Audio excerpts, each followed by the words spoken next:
அழகாஸ் நான் விஎஸ் பேசுறேன். இன்னைக்கு நம்ம பார்க்க போற சீரிஸோட நேம் வந்து ரேங்கிங் ஆஃப் கிங்ஸ் என்ற சீரிஸோட எபிசோட் 19 தான் இன்னைக்கு நம்ம பார்க்க போறோம். அதனால நீங்க நம்ம சேனலுக்கு புதுசா இருந்தீங்கன்னா உங்களால முடிஞ்ச சப்போர்ட் நம்ம சேனலுக்கு சப்ஸ்கிரைப் பண்ணி சப்போர்ட் பண்ணுங்க. அது கூட இருக்க பெல் ஐகானை ஆன்ல வச்சுக்கோங்க. அப்பதான் நான் போற வீடியோல உங்களுக்கு நோட்டிஃபிகேஷன் வரும். வழக்கம் போல இந்த எபிசோட் உண்மை வேற இருக்கும். பிடிச்ச எல்லாருமே கமெண்ட்ல ஃபார்வர்ட் இமேஜ் போடுங்க. நானும் பார்த்து தெரிஞ்சுக்கிறேன். தயவு செஞ்சு யாரும் ஸ்கிப் பண்ண பாருங்க. நீங்க ஸ்கிப் பண்ண பார்த்தா அதுவே எனக்கு போதும். ஏன்னா என்னோட எஃபெக்ட் போட்டு தான் கைஸ் பண்றேன். நீங்க அதை ஸ்கிப் பண்ணும்போது எல்லாமே வீணாகுதுன்னு தான் அர்த்தம். முடிஞ்ச அளவுக்கு பண்ணாதீங்க. வாங்க நம்ம கதை போலாமா. இப்ப கேசோ ஏதோ ஒரு இடத்துல படகுல போயின்னு இருக்கான் தண்ணியில. இப்ப பிரசன்ட்ல அவனும் ஒரு மிகப்பெரிய மான்ஸ்டர் மாதிரி என்னோட நண்பனை கொள்றியான்னு சொல்லிட்டு நம்ம ஓகேனே முழுகிறான். போஜி பாத்தியா, கவலைப்படாத, பிரச்சனை எல்லாம் தீர்ந்துச்சு, அவனை நான் சாப்பிட்டா உன்னே அவன் கொலை பாக்குறல. ஆனா மிராஞ்சப்போ இதெல்லாம் வேலை செய்யாது அப்படின்னு பேசின்னு இருக்கும்போது அவனோட பயத்தை கழிச்சு ஓகேன்னு வெளியே வர. இதை பார்த்து ஹீரோப்போ ஒரு நிமிஷம் ஷாக் ஆயிராம செத்துட்டான்னு சொல்லிட்டு அதுக்கப்புறம் கிங் பாசஸும் நடந்த வச்சதை சொல்றாரு. ஹோமா மக்கள் எங்க கிட்ட இருந்து எல்லாத்தையுமே பறிச்சுக்கிட்டாங்க, அவங்களாலதான் நாங்க இவ்வளவு பரம ஏழையா இருக்கும். அப்ப அந்த இடத்துல இருக்க கடவுளும் ஆனா இந்த இடத்துல இருக்கிற வளர்ச்சியை பார்க்கும் போது அந்த மாதிரி எனக்கு ஒண்ணும் தெரியல. நல்லாவே இந்த காடுக்கு தெரியுது இதுங்கெல்லாம் ஏமாத்துதுங்கன்னு. அதனால அவனோட நெத்தியில இருந்து ஒரு கண் திறந்துட்டு இவனுங்கெல்லாம் பிள்ளத்தனமா பாக்குறான். சரி நான் சொல்றதை நீங்க செய்வீங்களா அப்படின்னு காமிக்க விசித்திரமா இருக்கான். இததான் நான் பார்த்துட்டு எனக்கு மனசே உடஞ்சிருச்சு. பார்க்கும் போதே ஏதோ ஒரு ஞாபகம் வருது எனக்கு. என்னன்னு சொல்றது, அதுவும் நம்ம ஊர்ல இருக்க கடவுளோட பாவனையில தான் இருக்கு. சரி அதை விடுங்க. சரி நீங்க எல்லாரும் இதுக்கப்புறம் நல்லா தான் இருப்பீங்க, கவலைப்படாதீங்க. ஆனா எங்களுக்கு நீ விசுவாசமா இருக்கணும், சரியா? சரி வாங்க இந்த கிளம்புவோம். அதுக்கப்புறம் இந்த காடுக்கே மேல இருக்கிற ஒரு ஆளும் கியாக்குசர்களை தனியா விட்டு போறியா? தனியா விட்டு போறோம்லாம் கிடையாது, அவங்களை எனக்கு அடிமையா இருக்க சொல்லிட்டேன். அதனால எனக்கு விசுவாசமா இருப்பாங்க எப்பவுமே. அதுக்கப்புறம் ஹோமர்களால இதுக்கப்புறம் உயிர் தெளிவ முடியாது. அப்ப தப்பிச்சு போன வச்சு எல்லாரும் எங்க போயிட்டாங்க? அவங்க எப்படி இருந்தாலும் நல்லா தான் இருப்பானுங்க. அவனுங்களையும் திரும்பி லம்ப ஆளுங்களை அமைச்சு கொண்டுடலாம். அதே மாதிரி நம்ம ஒரு விஷயத்தை புரிஞ்சுக்கணும். இதுக்கப்புறம் நம்ம மனுஷங்களை ஆள்றதுக்காக கடவுள்கள் எல்லாமே ஒன்னா சேர்ந்து ஒரு புதுசா வழியை கண்டுபிடிக்கணும். ஹோமர்கள் நம்ம எதிர்த்து மிகப்பெரிய தப்பு பண்ணிட்டாங்க. இதனால மனுஷ குலத்துக்கு மிகப்பெரிய பாடத்தை இது மூலியமா நம்ம சொல்லலாம். அது மட்டும் இல்லாம இப்போ நம்ம ஒற்றைப்படையில தான் இருக்கும். அது மட்டும் இல்லாம மனிதர்கள் அவங்களோட அறிவை மேன்மேலும் வளர்த்து போயிடுறாங்க. அது மட்டும் இல்லாம நம்மளோட பழைய பவர்ஸ் எல்லாமே கூடிய சீக்கிரமே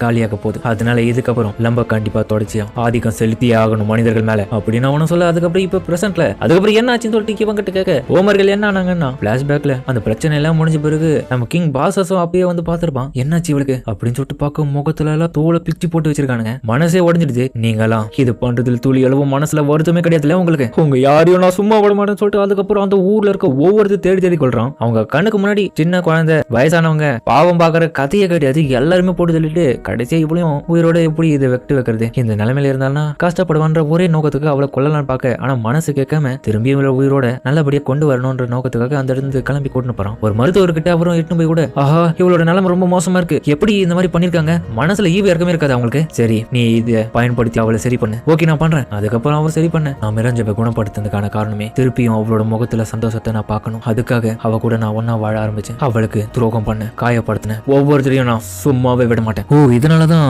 அந்த நிகழ்வுக்கு அப்புறம் தான் இப்படி ஆயிட்டல அவன். ஆமா அவனுங்களாலதான். ஆனா நான் எப்படி அவளை குணமாக்கிட்டேன். அப்ப திடீர்னு இவனோட பாம்பு வந்து ஏதோ ஒரு விஷயத்த சொல்ல. கிங் பாசஸ் இப்ப நான் கிளம்பி ஆகணும் உங்க போஜியை பாக்கிறதுக்காக. போஜியா? ஆமா ஆமா பிபின் நீ தானே போஜியை தெஸ்பா கிட்ட அமிச்சு வச்சேன். ஆமா ஆனா மனசுல வச்சுக்கோ போஜி நிறைய எனிமிஸை சமாளிக்க போறான். ஆனா உண்மையிலேயே என்னோட பையன் ரொம்பவே பலசாலி ஆயிட்டேன். இப்போ பிபினோ அது எனக்கு தெரியும். ஆனா இந்த விஷயத்துல கண்ணாடி மட்டும் குறுக்கு நுழைஞ்சானா கண்டிப்பா நான் அவனை உயிரை எடுத்துடுவேன். அதுக்கப்புறம் இப்ப இந்த இடத்துல போஜியும் கெஜி என்ன ஆச்சுன்னு பாக்க அந்த டைம் ஓகே நான் அவனை கொல்லனா போக தெஸ்பாவும் டே நிறுத்துடா தளபதியும் வேணான்னு பாக்க. ஆனா அவன் குத்தி கொன்னுறான் அதே இடத்துல. இவனுங்க எல்லாருமே மனசு உடைஞ்சிடறானுங்க. அந்த அளவுக்கு ஒரு பாசம் தாங்க இஸ்லாம் ஹீரோ மேல. அதுக்கப்புறம் ஓகேன்னு போய் உட்கார நம்ம மிரஞ்சோக்கும் மனசுக்காக அவன் என்ன பண்ற திடீர்னு இந்த கைதிகள்ல ஒருத்தனோட உடம்புல போயிட்டு எழுஞ்சி நம்ம கேஜுக்கு ஹீல் பண்றதுக்கு வருவோம். ஏய் என்னடா பண்ற? அப்ப அவனும் ஹீல் பண்ணுவோம். ஒவ்வொருத்தரும் ஹீல் பண்ணும்போது சரியா நம்ம தெஸ்பா போஜி கெஜியும்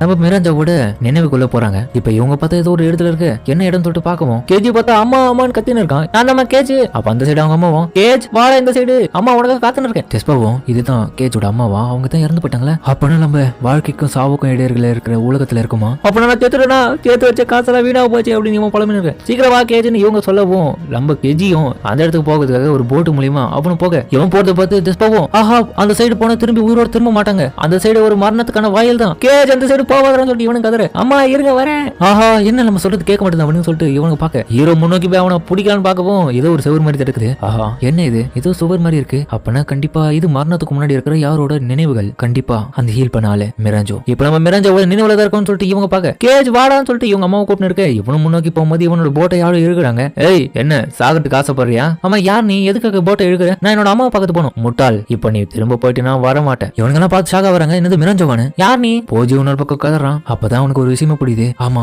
போஜிக்கு நான் உதவணும், இப்பயே நான் சாகணுமா, போஜி போஜி அப்படின்னு போஜி பேரை சொல்லி சொல்லி அவனுக்கு கொஞ்சம் கொஞ்சமா ஞாபகம் வருது. அழவே ஆரம்பிச்சிடான். அம்மா என்ன மன்னிச்சிருங்க, இப்ப என்னால உங்க பார்க்க வர முடியாதுமா, என்னோட நண்பனுக்காக நான் உதவணும், அவன் அந்த இடத்துல ஆபத்துல இருக்கான், அதனால எனக்காக காத்துனுருங்க அப்படின்னு அவன் பேச இவன் அழுவ. அவங்க அம்மாவும் சரி கேஜ் பரவாயில்ல, நீ உன்னோட நண்பனுக்கு ஹெல்ப் பண்ணி தான் உனக்காக நான் காத்துன்னு இருக்கேன், சரிமா அங்க எப்படி இருக்கு, எல்லாம் நல்லா தான் இருக்கும், சந்தோஷமா இருக்கும், கவலைப்படாதீங்கம்மா, என்னோட வேலையெல்லாம் முடிச்சுட்டு நான் நல்லா வாழ்ந்துட்டு திரும்ப உங்களை பார்க்க வரேன், ஆனா உங்களை பார்க்க வரும்போது வயசாயிடுச்சுன்னா என்ன அடையாளம் தெரியாதுன்னு நினைக்கிறேன் உங்களுக்கு அப்படின்னு இவன் காமெடி பண்ணிட்டு அதுக்கப்புறம் அந்த இடத்துல மிரஞ்சவோ கைத்து இருக்கிறான். கேஜ் விட்டுடாத சாதி என்ன அப்படின்னு அவங்களும் அனுப்ப. சரி இப்ப நீ திரும்பி போ, இப்ப மட்டும் வந்துட்டா யாருன்னா போய் காப்பாற்ற முடியுமா? ஓ நீ தான் மிரஞ்சவா, நீ எதுக்காக என்ன காப்பாத்துன, நீ எதுக்காக என்ன காப்பாத்தணும்னு தெரியல, ஆனா எதுக்காக காப்பாத்தினியோ அதுக்காகவே ரொம்ப நன்றின்னு சொல்லிட்டு அவன் சொல்லிட்டு பார்க்க இவன் ஹாப்பி ஆகி ஷாக்கா வரான். வரண்டா போச்சுன்னு சொல்லிட்டு அதுக்கப்புறம் அவனை பக்கத்துக்கு போறான். இவளுக்கு வெக்கம் தாங்கல, நமக்கு நன்றி சொல்லிட்டு போறானே. இப்போ இன்னொரு பக்கம் கிங் டைடாவும் இருக்கும்போது மிரஞ்சோட சின்ன வயசு உருவமோ ஜொலிக்குது. இப்ப பார்த்தா கையும் நல்லா வந்துடு, முகமும் நல்லா ஆயிட. மிரஞ்சோ எப்படி அவன் உடம்பு, மிரஞ்சோ நீ பார்க்க ரொம்ப அழகா இருக்கு, அவளும் அழுவாத, நம்ம எப்படி இருந்தாலும் வெளியே போயிட்டு நம்ம ஜாலியா என்ஜாய் பண்ணலாம்.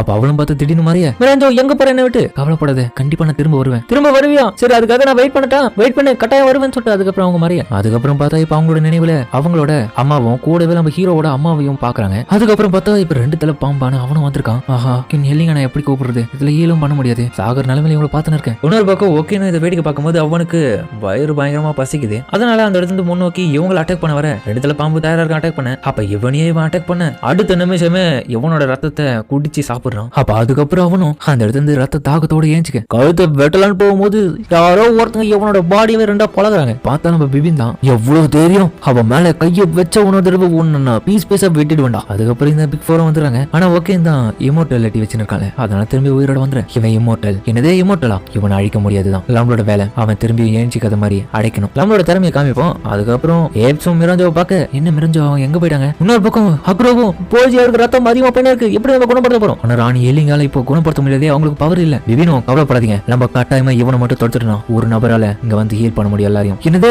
அப்ப நம்ம பண்ணி ஆகணும்னு சொல்லிட்டு இவங்க தயாரா இருக்கு. அந்த ஆளு பின்னாடி வருவான் பொறுமையா, நான் பாத்துக்கிறேன் சொல்லிட்டு டோமஸும் போக. டோமஸ் எச்சரிக்கையாரு, பிபின் சொல்ல எனக்கு தெரியும் நான் பாத்துக்கிறேன். அப்ப இளவரசர் போஜி பண்ணது பார்த்து அவளுக்காச்சும் நான் எதனா பண்ணி ஆகணும் இந்த இடத்துல. அதுக்கப்புறம் இவன் ஃபைட் பண்ண போகவோ அவன் அடி தரமா கொடுக்குறான். டோமஸ் அதுல இருந்து தப்பிக்க என்ன இது, அவன் சீக்கிரமாவே குணமாயிரான். அவனோட வாழை உடைக்கணும்னு சொல்லிட்டு திரும்பி ஃபைட் பண்ண என்ன இலவிது அப்படின்னு சொல்லிட்டு டோமஸே ஷாக்கா வரான். அடைஞ்ச வாழை எப்படி ஓட்டுது. ஆனா டோமஸ் கொடுத்த ஒரு அடியில ஒக்கன் போய் பின்னாடி இவங்கள ஷாக்கா பாக்குறாங்க. டோமஸ் நீ கலக்குற. அப்ப திடீர்னு பார்த்தா அவனோட பேரலைஸ் பவர் யூஸ் பண்ணி இவனை தடுத்து நிறுத்த என்னாச்சுங்க. அப்ப பிபின் டக்குன்னு வந்து இவன் அட்டாக் பண்றது தடுத்துறான். பிபின் என்ன இதுதான் அவனோட பேரலைஸ் பவர், ஒரு மறைமுகமான சின்ன பொருளை உங்க மேல தூக்கி போறது மூலியமா அவனால உங்களோட பாடியை அசைக்க முடியாம பண்ண முடியும். ஏன் இதை நீங்க முன்னாடி சொல்ல சொன்னா நீங்க எங்க கேட்க போறீங்கன்னு சொல்லிட்டு தான் உங்களை வச்சு மாத்தவங்க எல்லாருமே காமிச்சு விட்டேன். எல்லாருக்கும் விஷயம் தெரிஞ்சிச்சுல, நம்ம இதுக்கப்புறம் எல்லாரும் தடுக்கணும் ஒன்னா சேர்ந்துன்னு சொல்லிட்டு இப்ப 4 பேர் ஒன்னா தேக்குறாங்க. 4 பேர் தரமா இவங்க கூட ஃபைட் பண்ணுவாங்க. ஒரு இடத்துல ஏப்ஸும் அவனை குத்தி இட்டும் போறான். தோரசியும் பேரலைஸ் பவர் யூஸ் பண்ணா அதை தடுத்து என்கிட்டலாம் வேலை செய்ய சொல்லிட்டு அவனை தூக்கி போட்டு தரையிலேயே மூஞ்ச குழைச்சி ஏத்துறான். எப்போ என்ன அங்க நடக்குது, இவங்க தான் பிக் ஃபோர் மூஞ்சி குழம்புனாலுமே திரும்பியும் சரியாக அவன் கழுத்து நெரிக்கிறான். அவளே கழுத்து நெரிச்சு கொண்டுலாம். அப்பதான் அவன்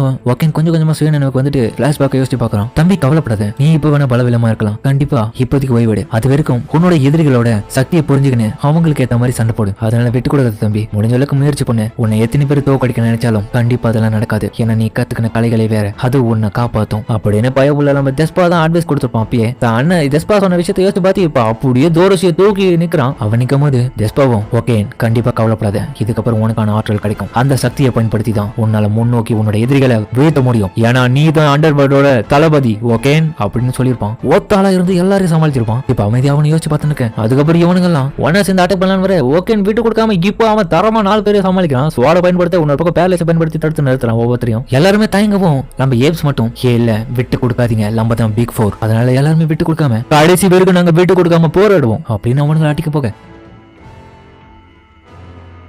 ஓகே இவனுங்க 4 பேரும் எதிர்க்க தயாரா இருக்கான். அதோட கேந்திரத்துல இந்த எபிசோட முடிக்கிறாங்க. சரிங்க இந்த வீடியோ அப்படின்னு கமெண்ட்ல சொல்லுங்க. மறக்காம இந்த வீடியோ இருக்கும் பிடிச்சிருக்கும் நம்புறேன். பிடிச்சிருந்த லைக் போட்டு நம்ம சேனலுக்கு சப்ஸ்கிரைப் பண்ணி சப்போர்ட் பண்ணுங்க. அது கூட இருக்க பெல் ஐகானை ஆன்ல வச்சுக்கோங்க. அப்பதான் நான் போற வீடியோலாம் உங்களுக்கு நோட்டிஃபிகேஷன் வரும். வழக்கம் போல இந்த எபிசோட வேற லெவலா தான் இருக்கும். பிடிச்சவங்க எல்லாருமே கமெண்ட்ல ஃபார்வர்ட் மெசேஜ் போடுங்க, நானும் பார்த்து தெரிஞ்சுக்கிறேன். ஒன்னும் ஒரு 3 எபிசோட 4 எபிசோட தான் கைஸ். அதோட இந்த சீரிஸை முடிக்கிறாங்க. சீசன் 2 வருமானது கன்ஃபார்மா தெரியல, வந்தா நான் கண்டிப்பா தமிழ்ல எக்ஸ்பிளைன் பண்ணி போடுறேன். சரிங்க நம்ம இதோட இந்த வீடியோ முடிச்சுமா.